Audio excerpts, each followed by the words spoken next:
100 years had passed since the day of Tyrax's surrender, the event that marked the beginning of an unexpectedly peaceful occupation. The Tyrians, once proud of their military might, had transformed into a more introspective and cooperative people, rebuilding their civilization alongside humans. The planet, once a symbol of an arrogant empire, now stood as an example of intergalactic cooperation, or so it seemed. However, this peace was more fragile than it appeared in the main chamber of the Tyrax Council. An emergency meeting was underway. Seated around a long oval table were Tyrian and human leaders, their faces tense and voices hushed. At the center of the table, a hologram of an unfamiliar alien ship rotated slowly. Its form was strange, almost organic, emitting pulses of blue light. "This transmission arrived yesterday," announced the human counselor, Douglas Kren. A direct descendant of Doug, who had overseen the initial occupation, Kren was now a seasoned diplomat. "It's not just a ship, it's a message of war." The Tyrian leaders exchanged worried glances. Among them was Ariex, a young strategist who had grown up hearing tales of the war against the humans. Like many of his generation, he believed that the surrender had been a necessary humiliation. But now, faced with this new threat, he felt something far more dangerous: fear. "They call themselves the Vorthak," Kren continued. "They claim that we, humans and Tyrians, have violated their territory through our galactic expansions. They demand our joint surrender or we will face the consequences." A heavy silence fell over the room. Joint surrender. For the Tyrians, the idea of submitting to another invader was unbearable, especially alongside humans. "This is unacceptable," declared Ariex, breaking the silence. "We cannot surrender again, not after everything we've rebuilt." Douglas Kren sighed, adjusting the collar of his uniform. "No one here is suggesting surrender, Ariex, but let's be realistic. If the Vorthak strength is what this message implies, we may not have another choice." "You're suggesting we give up without a fight?" Ariex stood abruptly, his metallic claws scraping against the table. "What happened to the humans who faced down an entire empire a century ago? Have you lost your courage?" Kren remained calm. "Don't underestimate our courage. But this war won't be won with bravery alone. We need a true alliance between our peoples, or we won't survive." Ariex gritted his teeth but said nothing. He knew Kren was right, but how could they trust the humans to protect Tyrax when their own history was a constant reminder of defeat? By the end of the meeting, a tentative decision was made. The Tyrians and humans would work together to investigate the Vorthak and prepare a joint defense. However, as the human fleet moved to reinforce the outer systems, rumors began to spread among the Tyrians. Not everyone was willing to fight alongside their former occupiers in the shadows of an underground hangar on Tyrax. Whispered voices echoed in secret. A group of Tyrian officers gathered, their eyes burning with indignation. "It's time to reclaim our destiny," one of them said, raising a hologram of the human fleet. "The humans have weakened us. Now we'll use this war to take back our place." The alliance between Tyrians and humans was officially established, but in practice it was a fragile construct, built out of necessity rather than trust. In Tyrax's orbital space, engineers from both species worked side by side to strengthen the joint fleet. Meanwhile, strategic discussions in the command room frequently turned into veiled confrontations. At the center of it all was Ariex, appointed as the strategic leader of Tyrian defense. He often clashed with human commanders, particularly Captain Helena Grayson, a respected veteran known for her pragmatism and icy demeanor. "You want to concentrate all our forces in the Zeta sector?" Ariex asked, crossing his arms with distrust. "That would leave us vulnerable in the Gamma sector near the asteroid belt. I fail to see how this strategy benefits Tyrax." Grayson responded without flinching. "Because this isn't just about Tyrax, Ariex. We're protecting the entire system. If the Vorthak break through Zeta, Gamma will be the least of our problems." "How convenient for you," Ariex shot back, leaning over the table. "Gamma is where our production facilities are located. It seems the entire system needs to protect human interests while Tyrax is left exposed." Grayson's gaze remained steady. Perhaps if your fleet had survived the last war, you'd have more pieces on the board. But we don't have time for petty squabbles. Either we work together or we fall together. It's that simple. The tension was palpable, but before it could escalate further, Douglas Kren intervened. Enough, both of you. He glanced at the two leaders with a mix of firmness and exhaustion. This is exactly what the Vorthak want. A divided alliance. We need to focus on the enemy, not each other. Grayson, adjust the strategy. Ariex, let's review the asteroid belt data. Agree to disagree, but stay focused. Reluctantly, Ariex nodded. Yet, while the conflict in the room was contained, he knew the divisions ran deeper than what was visible on the surface. Deep beneath Tyrax, far from human eyes, the Tyrian rebel movement was gaining momentum. Led by retired General Kaler, the group viewed the alliance with humans as a betrayal of the memories of those who had died in the previous war. To them, this was the perfect opportunity to turn the tables. The humans think they're helping us, but they're just using us, Kaler declared, his voice echoing through the underground hangar. They keep us under control while pretending to be allies. But this war can set us free. The rebels plan to sabotage the joint fleet, weakening the humans at the most critical moment and forcing them to abandon Tyrax. Among the rebels was Vorin, a young pilot who had lost his entire family during the initial occupation. Yet he hesitated. To him, the humans were not the monsters the movement portrayed, but his loyalty to Kaler and the memory of his family kept him there.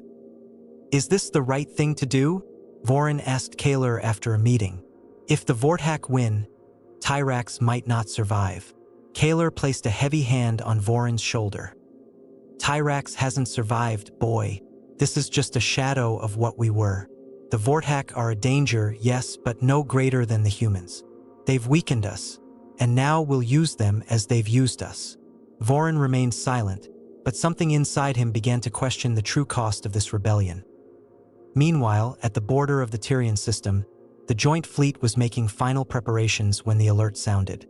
A single Vorthak cruiser had breached the sensors. It was a reconnaissance ship, but its arrival marked the beginning of the invasion. Ariex stood on the command bridge of the main Tyrian ship as the cruiser appeared on the screens. The Vorthak ship seemed alive, pulsing with a blue bioluminescence that cast an eerie glow across the command room. What are they doing? Ariex asked as the sensors showed the ship remaining motionless. It's a provocation, Grayson replied over the communication channel. They want us to fire first. Before any decision could be made, the Vorthak ship sent an open signal. The message consisted of holographic images showing destroyed worlds and extinct species. At the end, the message was clear: you are next. Silence fell over the bridge until Ariex gritted his teeth and gave the order: prepare the weapons. Let's show them Tyrax still fights. The first battle was about to begin, but no one in the fleet knew that the greatest danger was closer than they realized. Back on Tyrax, the rebels were ready to act. The joint fleet of Tyrians and humans advanced in precise formation, facing the solitary Vorthak cruiser that floated at the edge of the system. Tension aboard the ships was palpable. For many, this would be their first confrontation with an unknown enemy, and the stories about the Vorthak had already planted fear in the hearts of both sides. Ariex stood on the command bridge of the Tyrian flagship, Eternal Sentinel, while Helena Grayson commanded Andromeda, the most advanced human warship in the fleet. They're not moving, a Tyrian officer reported, analyzing the sensors. It's as if they're observing us. Ariex narrowed his eyes. Or planning something. We can't wait to find out. Prepare plasma torpedoes. Target locked. On the other end of the communication line, Grayson intervened. Hold on. This is exactly what they want. A direct attack could be a trap. Ariex slammed his hand on the table. And doing nothing is an invitation for them to strike first. This is a game of patience, and Tyrians don't waste time on games. Before Grayson could respond, the Vorthak ship emitted a burst of light so intense that the ship's screens flickered. The cruiser vanished in a hyperspace jump, leaving behind only a faint trace on the sensors. Where did they go? Ariex asked, alarmed. That was a distraction, Grayson replied, monitoring the long-range sensors. They're testing our defenses.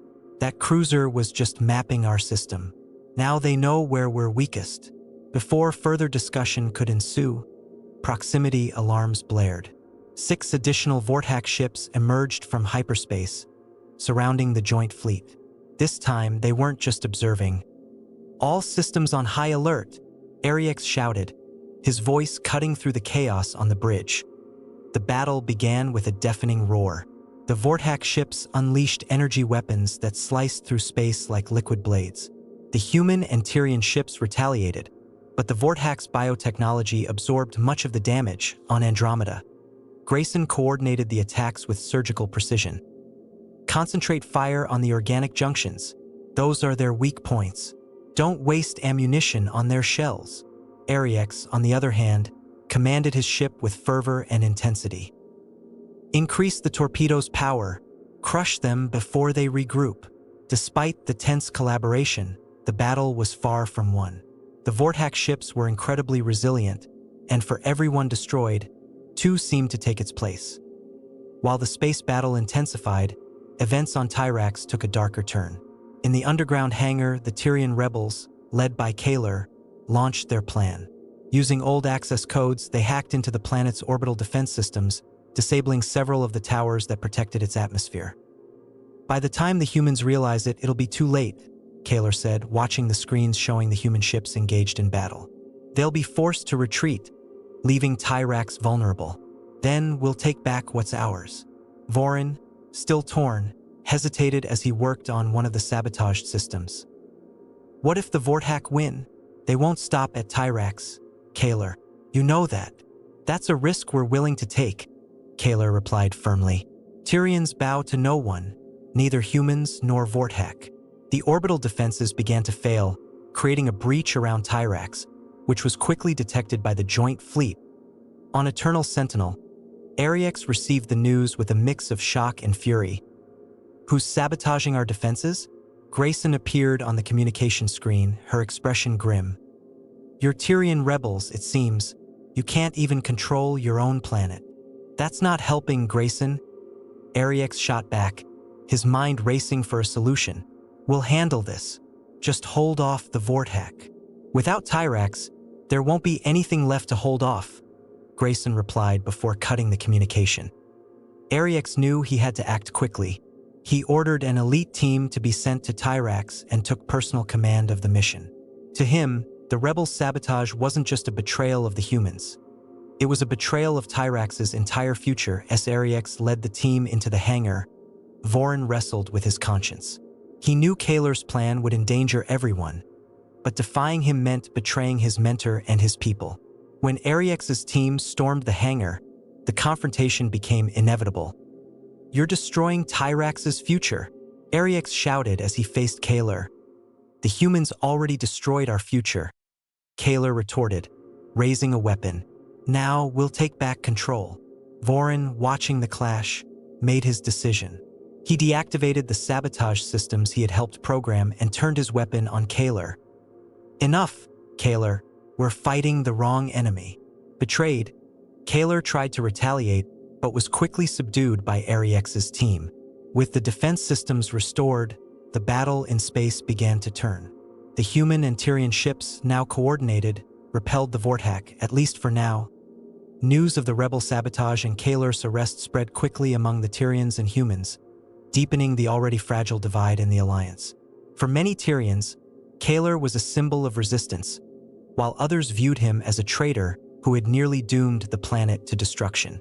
Among humans, the already tenuous trust in their allies was further eroded.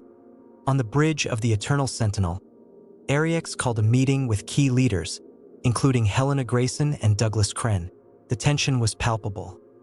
Internal sabotage in the middle of a war. Impressive, Ariex.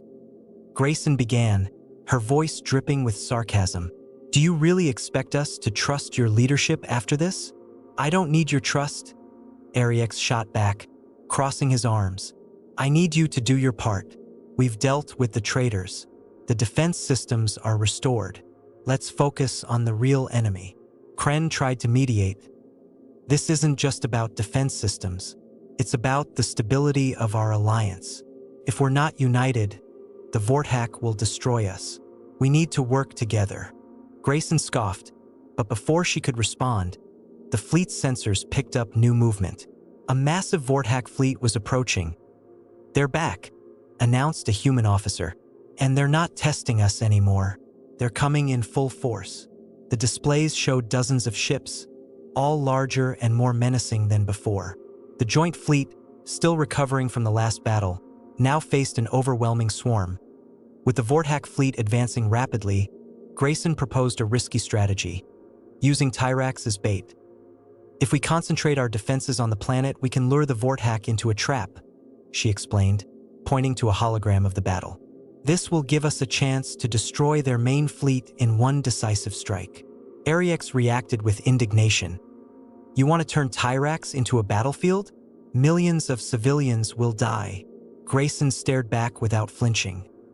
"Millions will die anyway if the Vorthak win. This is the only way to ensure long-term survival." Kren attempted to mediate again. "We can evacuate parts of the planet while organizing the defenses. We don't have to sacrifice Tyrax entirely." Ariex shook his head. "I won't let my planet be treated as a disposable pawn in your war games. If the humans want to use Tyrax as a shield, they'll have to do it without our help." The discussion ended without consensus, but time was running out. Grayson ordered the human ships into position, while Ariex redirected part of the Tyrian fleet to protect vulnerable civilian areas on the planet. The Vorthak arrived like a wave of destruction, their ships moving with deadly precision. The joint fleet held the line as best it could, but the divisions between humans and Tyrians began to take their toll. On the Andromeda, Grayson commanded the defenses with her characteristic cold precision, but the lack of full Tyrian support left gaps in the formation. "We're losing positions on the right flank," shouted a human officer. Meanwhile, aboard the Eternal Sentinel, Ariex faced a different battle, keeping his fleet together while protecting civilians. "Concentrate fire on the smaller ships. Protect the civilian transports at all costs," he ordered, refusing to abandon his people. Despite their efforts, the Vorthak fleet seemed unstoppable. They advanced toward Tyrax's atmosphere, preparing for a devastating planetary assault. Then, something unexpected happened. Amid the chaos, an open transmission came through. It was Vorin, now piloting one of Kaler's rebel ships. "Ariex, Grayson, listen to me," he said, his voice steady. "I can disable part of the Vorthak fleet, but it's going to cost me." Ariex immediately recognized the ship Vorin was piloting. It was an old Tyrian experimental vessel equipped with an unstable energy core. Vorin planned to use it as a bomb. "Vorin, don't do this. There's another way," Ariex shouted, though he knew it wasn't true. Grayson cut in. "Let him do it. If he succeeds, we can turn the tide." Ignoring the pleas, Vorin accelerated the ship toward the Vorthak fleet, dodging their fire with remarkable skill. When he reached the core of their formation, he sent a final message: "For Tyrax." The explosion was immense. Vorin's ship obliterated several Vorthak vessels around it, creating a breach that the joint fleet capitalized on. Ariex and Grayson coordinated a counterattack, forcing the Vorthak to retreat. After the battle, silence fell over the joint fleet. Tyrax was safe, but at a tremendous cost. Ariex and Grayson met in the orbital command center to discuss the next steps. "He saved all of us," Ariex said, referring to Vorin. Grayson nodded. "And he proved we can still fight as one. Maybe there's still hope for this alliance." As repairs began and the fallen were honored, both leaders knew the war was far from over. But for the first time, there was a glimmer of genuine collaboration between Tyrians and humans. The battle had ended, but the victory left deep marks on all sides. On the surface of Tyrax, civilians emerged from shelters to gaze at the skies, still littered with the debris of Vorthak ships. Among the survivors, there was a mix of relief and mourning. Vorin's explosion, as devastating as it was heroic, had changed the course of the war, but at a cost many were still struggling to comprehend. In the orbital command room, Ariex stared at the holographic projection of the Tyrian fleet. They had lost many ships, and those that remained were damaged. The humans, though more organized, had also suffered significant losses. Douglas Kren entered the room, his expression heavy. "We're tallying the losses. It'll take weeks to restore the joint fleet, maybe months to fully recover." Ariex nodded, but his thoughts were elsewhere. He turned to Kren. He knew what he was doing, didn't he, Vorin? He knew he wouldn't come back. Kren sighed. He knew, and yet, he chose to save all of us, no matter which side we were on. The words hung in the air, and Ariex felt a weight in his chest. For the first time, he realized that the war against the Vorthak would require more than just strategy and strength. It would demand sacrifices and a level of cooperation that transcended past rivalries and scars. Days after the battle, the Tyrax Council convened to discuss the next steps. The chamber was packed, with both Tyrian and human members in attendance. The atmosphere was tense.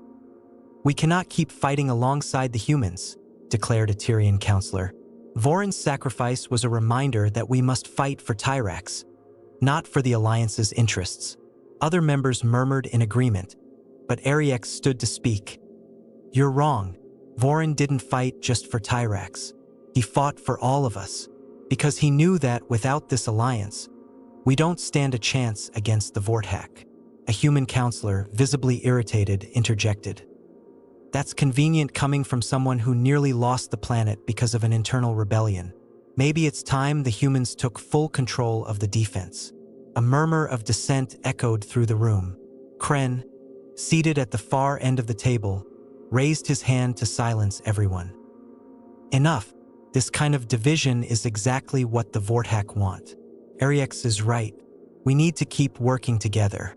But we also need to resolve our internal issues, or this alliance will never last." The discussion continued, but the tone shifted.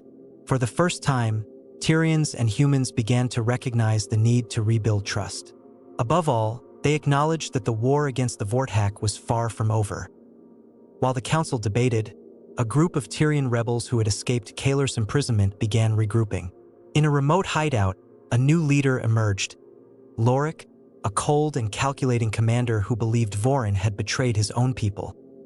"They call him a hero, but he was just another pawn in the human strategy," Lorik told his followers. "If we keep letting the humans control us, Tyrax will never be free." The rebels started planning a new attack, this time targeting the joint fleet directly. Lorik believed that destabilizing the alliance would force the humans to abandon Tyrax, leaving the Tyrians to deal with the Vorthak on their own. But dissent was growing among the rebels. Some began to question whether fighting the humans was truly the priority, especially after Vorin's sacrifice. Loyalty among the group was fracturing, and the movement began to splinter. Meanwhile, sensors detected a transmission from the Vorthak. The message was clear and terrifying. "You cannot win. Surrender or be exterminated. There will be no mercy." The words echoed in the command room, where Ariex and Grayson were meeting. Grayson's expression was grim. "They won't stop, no matter how many battles we win. They'll come back stronger, faster." Ariex nodded slowly. "Then we need to do something they don't expect." Grayson raised an eyebrow. "And what would that be?" Ariex took a deep breath before responding. "We go to them, find out where they come from, how they operate, and figure out a way to stop them before they can attack again." The idea was risky, but Grayson knew Ariex was right. Continuing to defend Tyrax wouldn't be enough. It was time to take the fight to the Vorthak. With the decision made to take the war to Vorthak territory, the alliance between Tyrians and humans began mobilizing their resources for a mission many deemed suicidal. A small fleet, composed of the best ships and crews from both sides, was tasked with locating the Vorthak's power core. The hope was simple yet ambitious: uncover a weakness that could turn the tide. Ariex was appointed as mission leader, while Grayson volunteered to command the primary human ship, Andromeda. Despite lingering tensions between them, both knew this was their only chance to ensure their people's survival. When the fleet left Tyrax's orbit, the scene was solemn. Thousands of Tyrian and human civilians watched from cities and orbital stations, aware that many of those departing would never return. On the Eternal Sentinel, Ariex gathered his crew for a final speech. "This mission isn't just about Tyrax or Earth. It's about the future of all of us. The Vorthak believe they can destroy us because we are divided. Today, we'll prove them wrong. Aboard the Andromeda, Grayson delivered a similar speech, but with her trademark pragmatic coldness. We're not just going to fight. We're going to learn. We're going to discover what makes the Vorthak function and use it against them. This isn't just a battle. It's our chance to win this war. With engines roaring and a heavy tension in the air, the fleet entered hyperspace, diving into the unknown territory of the Vorthak. After days of travel, the fleet detected an anomaly in the space ahead. Sensors indicated a vast structure floating in a dense, bluish haze. It appeared to be a Vorthak outpost, but its construction was puzzling. A blend of technology and organic material, pulsing as if alive. Ariex ordered the fleet to approach cautiously. Grayson, however, insisted on sending a reconnaissance team. Tyrians and humans worked together to explore the outpost, entering an environment that resembled a living organism more than a space station. Inside, they discovered something unexpected: remnants of other civilizations, artifacts, preserved corpses in biological pods, and holographic records revealed that the Vorthak had already annihilated countless worlds before reaching Tyrax. They're not just conquerors, Ariex said, examining a hologram showing destroyed planets. They're exterminators. As the team collected data, an alarm echoed throughout the structure. The station was reacting to their presence. Doors began to close, and the team scrambled to evacuate before being trapped. Grayson monitored the situation from the Andromeda and ordered covering fire to destroy the station before it could alert other Vorthak forces. The explosion lit up the void of space, but the ensuing silence was unsettling. Both Ariex and Grayson sensed that the true threat was yet to come. After days of pursuit and exploration, the fleet finally reached what they believed to be the Vorthak's power core, a massive, pulsating sphere orbiting a black hole. The structure was so immense it seemed to defy physics, with Vorthak ships entering and exiting as if they were parts of a larger organism. "This isn't a base," Grayson murmured, studying the readings. "It's something alive," Ariex frowned. "If it's alive, we can kill it. Prepare to attack." Before they could make a move, a direct transmission came through. For the first time, the Vorthak spoke clearly. "You think you can destroy us? We are infinite. Every battle you win makes us stronger. Surrender, and your worlds will be preserved. Resist, and you will be forgotten." Grayson looked at Ariex. "What do we do?" Ariex took a deep breath. "We fight." The fleet launched its attack, but the core reacted unpredictably, emitting energy waves that temporarily disabled the ship's systems. As they struggled to regain control, Grayson proposed a daring idea: sending a small squad to plant an explosive charge directly inside the core. "It's our only chance," she said. "But who will lead the mission?"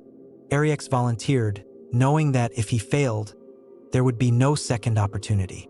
He and a small team boarded an infiltration ship, diving toward the core while the fleet distracted its defenses. Inside the core, Ariex found something he hadn't expected: a collective consciousness. The Vorthak weren't a single species, but a shared intelligence system built from the remnants of destroyed civilizations. They absorbed technology and knowledge, growing stronger with every victory. Ariex realized that destroying the core would disrupt the cycle, but he also knew that the core was now connected to him. If he planted the charge, he wouldn't survive. "You don't have to do this," Grayson said over the communicator. "Yes, I do," Ariex replied with a bitter smile. "Tyrax deserves a chance. So does humanity." With one final effort, he planted the charge and sent his ship toward the extraction point. The explosion was catastrophic, obliterating the core and disabling Vorthak ships across the system. Back on Tyrax, the fleet returned with a decisive victory, but the cost was steep. Ariex was celebrated as a hero, and his sacrifice became a symbol of the true alliance between Tyrians and humans. In the command room, Grayson and Kren discussed the future. "He gave us a chance," Kren said. "Now it's our responsibility to make the most of it." Grayson nodded. "And this time we'll do it together." As Tyrax and Earth began rebuilding, Ariex's sacrifice echoed as a reminder that true strength comes from unity, not division. For the first time in months, Tyrax's skies were clear. Orbital stations now gleamed with repairs and new constructions, as the planet slowly regained its tranquility. The war against the Vorthak had been won, but the scars remained in the cities. Monuments were erected in memory of those who had sacrificed themselves, most notably Ariex, whose name had become synonymous with courage and unity. For the first time in generations, Tyrians and humans worked side by side, not out of necessity, but by choice. In the Tyrax Council Chamber, a ceremony was held. Douglas Kren and Helena Grayson represented Earth, while Tyrian leaders discussed the next steps for the Alliance. Ariex's sacrifice showed us what we can achieve when we trust one another, Grayson said, her voice filled with emotion. This victory belongs to both Tyrax and Earth. Now, we must ensure that the peace he fought for is not in vain. The Tyrians nodded. A renewed sense of purpose stirred among them, something they hadn't felt since before the war. Though the victory was celebrated, not everyone was satisfied. In the remote corners of Tyrax, Loric's surviving rebels continued to conspire. To them, the alliance with humans was a weakness, a betrayal of Tyrian spirit. They say this is a new era, but we know the truth, Loric declared to his followers. We're just trading one invader for another. One day, Tyrax will be free again, and we'll be the ones to make it happen. As the planet moved forward, a shadow of tension lingered, a reminder that the balance between peace and conflict was fragile. In space, the Joint Fleet patrolled the system's borders, ensuring no remnants of the Vorthak remained. Grayson, now promoted to Supreme Commander of the Intergalactic Fleet, studied the star maps, reflecting on the lessons learned. The Vorthak weren't unique, she told Kren in a transmission. What we found at their core suggests that other similar threats could be out there. We need to be ready to face them together. Kren nodded. But this time, we have something we didn't have before: trust. Grayson allowed herself a faint smile. And maybe that will be enough. On Tyrax's surface, the younger generation grew up hearing the stories of Ariex, Vorin, and the sacrifices made to save the planet. To many, these stories served as inspiration to build a better future, one where alliances like that of Tyrax and Earth could thrive. But in the stars, a faint signal emerged on long-range sensors. It was a distant transmission, eerily similar to the one the Vorthak had sent at the beginning.